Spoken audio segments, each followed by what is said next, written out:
Next question છે પેપરનો 11મો અને તમારો એથિક્સનો 3જો. Define ethics. નૈતિકતાને ઉદાહરણ સહિત સમજાવો અને એ સમજાવો કે તે માન્યતાઓથી અલગ કઈ રીતે છે, means how it is different from beliefs. સૌથી પહેલું એથિક્સની એક ડેફિનેશન છે, સિમ્પલ ડેફિનેશન છે, તમને પૂરી ખ્યાલ ન હોય તો કોઈ ચિંતા ન કરવું. Ethics is a discipline કન્સર્ન્ડ with what is મોરલી ગુડ એન્ડ મોરલી રોંગ.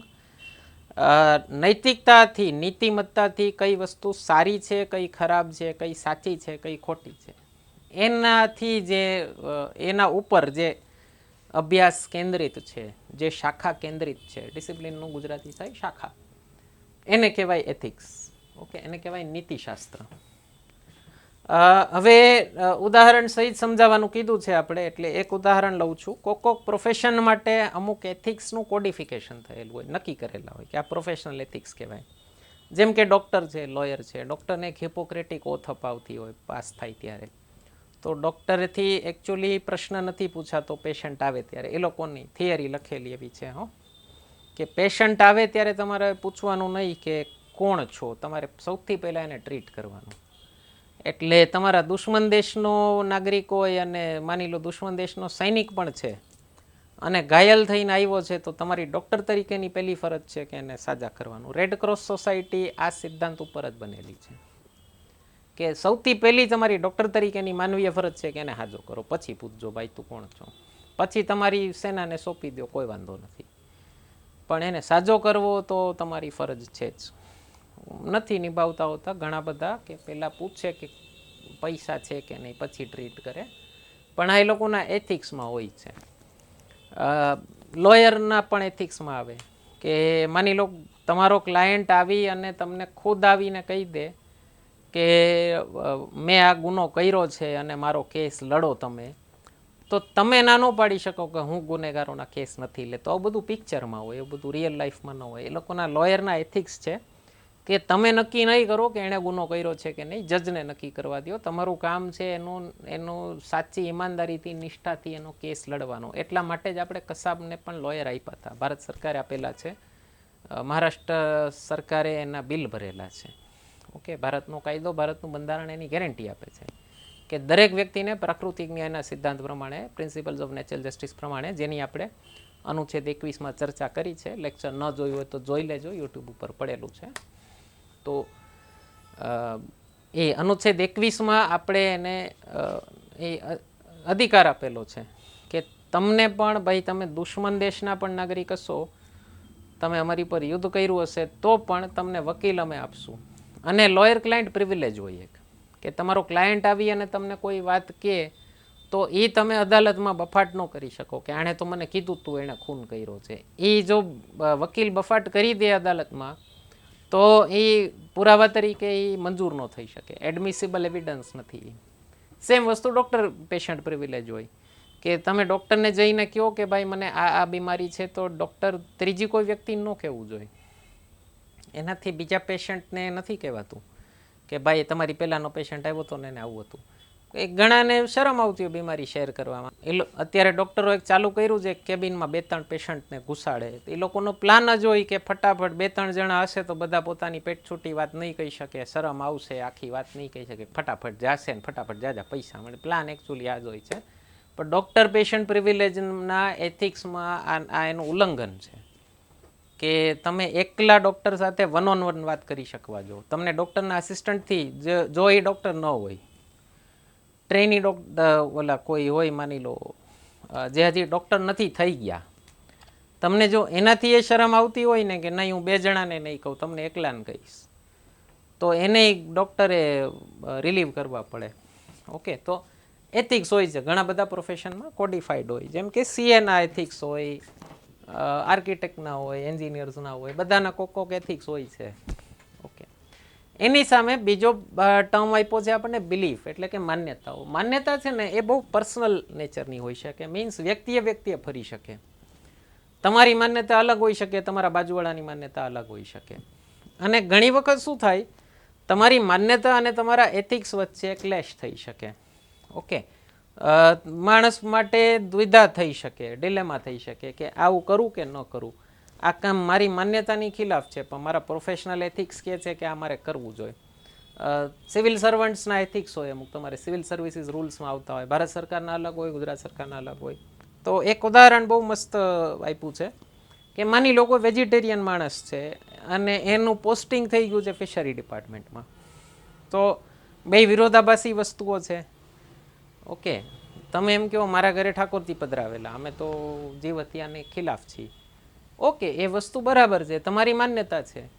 તમે માનો છો કે જાનવરને ખાવું ન જોઈએ, પણ કેટલા બધા લોકોના રોટલા એના ઉપર આધારિત છે, મીન્સ એની રોજીરોટી એના ઉપર આધારિત છે કે એ નહીં મારે. હવે મછવારા હોય એ માછી નહીં મારે, તમે એમ કહો કે કાલ સવારે જઈ અને બધા માછીમારોના હૃદય પરિવર્તન કરી દઉં હું, કે જીવ હત્યા કરવી જ ન જોઈએ. બધી સાચી વાત, પછી એ પૈસા ક્યાંથી કાઢશે? તમે માની લો એ ડિપાર્ટમેન્ટમાં આઈએએસ ઓફિસર પોસ્ટેડ છો, જીએએસ ઓફિસર પોસ્ટેડ છો, કે જ્યાં મત્સ્ય ઉદ્યોગનું જ કામ છે. તમે એમ કહો મારા ઘરે પુષ્ટાવેલા ઠાકોરજી છે, હું નહીં કરું, તો એ તમારા એથિક્સ અને માન્યતામાં ક્લેશ થયો. ત્યાં તમારી ફરજ શું છે કે ભાઈ પ્રોફેશનલી તમે એને સાચી સલાહ આપો કે ઓકે બોલો શું જોઈએ તમારે, મિકેનાઇઝ બોટ જોઈએ છે, એટલે જાજા દૂર જઈને દરિયામાં માછી મારશો તો વધુ માછલા મળશે, તો કરો. તમે દેશની જીડીપી વધારો, મારો વધુ માછલા. તો એ ક્લેશ ન થવા જોઈએ. જ્યાં તમે એથિકલી પ્રોફેશનલી કામ કરો છો ત્યાં તમારા પ્રોફેશનલ એથિક્સ કહે છે કે એ ક્લેશ ન થવા જોઈએ. અમે ચર્ચા કરતા હતા, આનું પેપર સોલ્યુશન કરતા હતા, ત્યારે મેં કીધું સરકારે કેવું મસ્ત મંત્રાલય બનાવ્યું છે, animal husbandry and fisheries department. એટલે પશુ સંવર્ધન, પશુપાલન અને મત્સ્ય ઉદ્યોગ, હવે બે વિરોધાભાસી વસ્તુ એક જ મંત્રાલયમાં મૂકી દીધી છે. પશુપાલન કરવામાં તમારે એ ચિંતા કરવાની છે કે તમારો જે ગૌપાલક છે ને એ ગાય બુઢી થઈ જાય તેને કતલખાનામાં ન મોકલી દે. તમારે એને સમજાવવાનું કે ભાઈ એવી ગૌશાળાઓ ચાલે છે કે જે ખાલી બુઢી ગાય અને બળદોને જ રાખે છે અને એના ખાતરમાંથી આખી ગૌશાળાનો ખર્ચો ચલાવે છે, એવી ગૌશાળાઓ ચાલે છે. તો તમારે ચિંતા કરવાની છે કે ઓલાની હત્યા ન થાય. તમે સમજો, પશુપાલન મંત્રાલયનું કામ છે એની હત્યા અટકાવવાની, એનું વર્ધન થવું જોઈએ, સંવર્ધન થવું જોઈએ પશુઓનું. અને ફિશરીઝનું કામ શું છે? વધુ માછલા મારવાના. જેમ વધુ માછલા મરશે એમ જીડીપી ઉપર જશે. તો તમારી માન્યતા અને તમારા એથિક્સમાં ઘણી વખત ભેદ હોઈ શકે. તો આશા કરીએ છીએ તમને પસંદ આવે છે લેક્ચર સિરીઝ. કોઈ ક્વેશ્ચન હોય કમેન્ટ સેક્શનમાં પૂછી લેજો. ચેનલ સબસ્ક્રાઈબ ન કરી હોય તો કરી લેજો. મિત્રો સાથે શેર કરવાનું ભૂલતા નહીં. અને આપણી બંધારણ લેક્ચર સિરીઝ આવી ગઈ છે, ન જોઈ હોય તો જોઈ લેજો. વૈદિક મેથ્સની લેક્ચર સિરીઝ મારા ફાધરની યુટ્યુબ ઉપર પડી છે, એ પણ જોઈ લેજો. બંનેના કોર્સીસ એપ્લિકેશન ઉપર આવી ગયા છે. ફક્ત આ બે સબ્જેક્ટના કોર્સીસ પરચેસ કરી લેશો તો પણ તમારી આવનારી એક્ઝામ ક્લિયર કરવામાં 40% જેવી મદદ મળી જશે તમને. જીપીએસસી ક્લાસ 1ની પ્રિલિમ્સ કયો, એસટીઆઈની પ્રિલિમ્સ કયો, કે પછી પીએસઆઈ કોન્સ્ટેબલ કયો, તો બધી એક્ઝામમાં તમને ખૂબ કામ લાગશે. તો ન કર્યા હોય તો કોર્સીસ પરચેસ કરી લેજો, ખૂબ ફાયદો થશે તમને. કન્ટિન્યુ કરીએ છીએ આજના લેક્ચરથી. એથિક્સથી તમારી મોરાલિટી અસર થઈ શકે. કઈ રીતે? તમારી પર્સનલ માન્યતા ઘણી વખત એનાથી ચેન્જ થઈ શકે. કઈ રીતે? તમે લાંબો સમય સુધી એ એન્વાયરમેન્ટમાં એક્સપોઝર માર્યો કે તમારા વ્યવહારમાં ધીમે ધીમે કરતાં બદલાવ આવતા જાય. ઓકે, જેમ કે માની લો તમારા ડિપાર્ટમેન્ટમાં કોઈ દહેજ ન લેતું હોય, તમારી કંપનીમાં કોઈએ દહેજ ન લીધું હોય, તો હવે એ લોકો તમારી ઉપર એક પ્રેશર મારશે એથિકલ કે આ ખોટી વસ્તુ છે.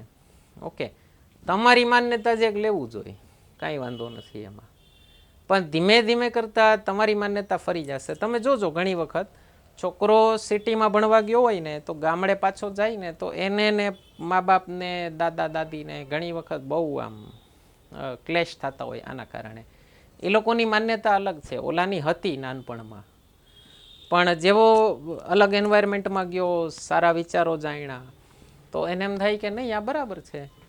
ઓકે, તમારા ડિપાર્ટમેન્ટમાં જાતિવાદ ન થતો હોય, જાતિ પૂછવાની મનાઈ હોય તમારી કંપનીમાં, પછી કોઈ વ્યક્તિ ગામડે જાય તો એને આશ્ચર્ય થાય કે ઓહો. ઓકે, તો ધીમે ધીમે કરતાં ચેન્જ થઈ શકે. પણ ક્યારે ચેન્જ થાય? એક તો કન્સિસ્ટન્સી કેટલી છે, અને કેટલા સમય સુધી નિરંતરતા રહેવી જોઈએ નહીં. તમે એક ભાષણ સાંભળી આવો દહેજ પ્રથા ઉપર અને એક દીમાં દહેજ બંધ કરી દેશો એમ નહીં થાય. એની નિરંતરતા રહેવી જોઈએ, કન્સિસ્ટન્સી રહેવી જોઈએ. બીજી વસ્તુ, બિલીફથી અલગ કઈ રીતે છે માન્યતાથી? માન્યતા છે ને એ પુરાવા વગરની હોઈ શકે. ઓકે, પેલું સદગુરુ કહે છે ને કે થેઇસ્ટ એથેઇસ્ટ, આસ્તિક અને નાસ્તિક બંને ઇક્વલ મૂર્ખ છે, કારણ કે બેયે કંઈક માની લીધું છે ને જેનું એણે ક્યારેય પ્રૂફ માંગ્યું નથી. ઓકે, એ બેયમાં સાયન્ટિફિક ટેમ્પર નથી. તમારામાં સાયન્ટિફિક ટેમ્પર હોય, આપણી મૂળભૂત ફરજોમાં જેનો ઉલ્લેખ છે, તમારામાં જો સાયન્ટિફિક ટેમ્પર હોય તો તમે નવા એવિડન્સ માટે, નવા પુરાવા માટે, નવી વસ્તુઓ માટે, નવા આઈડિયાઝ માટે કાયમ તમારું મગજ ખુલ્લું રાખશો.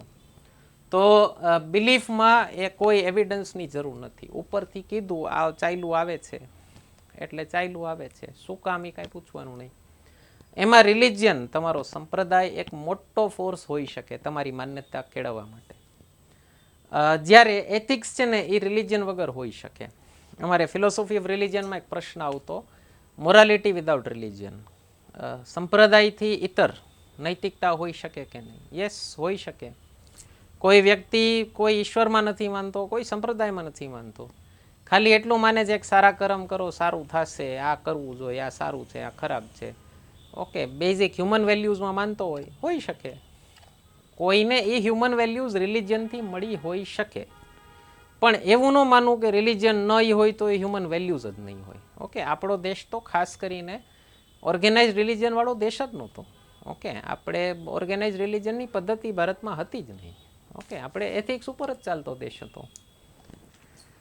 બિલીફ છે, તમારી જે માન્યતા છે એ ઘણી બધી વસ્તુઓ પર આધારિત હોય. દેશ, કાળ, પરિસ્થિતિ, તમે કઈ જગ્યાએ છો, દેશ મીન્સ જગ્યા, કયા કાળમાં છો, કયા સમયમાં છો. ઓકે, તમારી અત્યારની માન્યતાઓ તમારાથી 100 વર્ષ પહેલાં, 200 વર્ષ પહેલાંના તમારા જ પૂર્વજ કરતાં ઘણી અલગ હશે, તમારા ગામના જ પૂર્વજ કરતાં. અને પરિસ્થિતિ, ઘણી વખત પરિસ્થિતિથી ઘણું બધું ચેન્જ થઈ જતું હોય. એથિક્સ કોઈ હાયર ઓથોરિટી એટલે અહીંયા તમારા ઓફિસના વડવાની વાત નથી થતી. અહીંયા હાયર ઓથોરિટી એટલે ગોડ લાઇક ઓથોરિટી, કોઈ ઈશ્વરીય તત્વ દ્વારા એન્ફોર્સ કરેલું ન હોય. એ ઘણા બધા વ્યક્તિઓના સામૂહિક કોન્શિયન્સ, સામૂહિક ચેતનાનું એક પરિણામ હોઈ શકે. જ્યારે બિલીફ છે ને એ રિલિજિયનમાંથી આવી છે, સમજો, માન્યતા સંપ્રદાયથી આવી છે, તો એમાં એક ઓથોરિટી ઈશ્વરની કે પછી કોઈ એના સંપ્રદાયના કોઈ પદાધિકારીઓની હોઈ શકે. ઓકે, માન્યતા ફરીથી વાત થઈ આપણે, બહુ વધારે વ્યક્તિગત વસ્તુ છે. એથિક્સ વ્યક્તિગત વસ્તુ હોવી જરૂરી નથી. અને એક વસ્તુ ધ્યાન રાખવી, ઓલા છોકરાઓ મેઇન્સના આન્સર્સમાં કરતા હોય ને, ઓલું વાદળું બનાવે આમ અને એમાં કંઈક સુવિચાર લખે, તો આવો કંઈક સુવિચાર લખવો હોય તમારે આન્સરની શરૂઆતમાં કે છેડે, you believe what you see rather than you see what you believe. Okay, આ એક માનવ સ્વભાવ હોય. માન્યતાવાળા લોકો હોય ને એ પહેલાં એક નક્કી કરી લે કે આવું છે દુનિયામાં, અને પછી દુનિયાને એ ચશ્માથી જ જોશે કે નહીં, આ આમાં જોવું જોઈએ, આમાં જોવું જોઈએ. જ્યારે સાયન્ટિફિક ટેમ્પરવાળો માણસ હશે ને, એ શું કરશે, એ જે જોશે ને એના પ્રમાણે પોતાની માન્યતા બનાવે, એના પ્રમાણે સત્યને માનશે.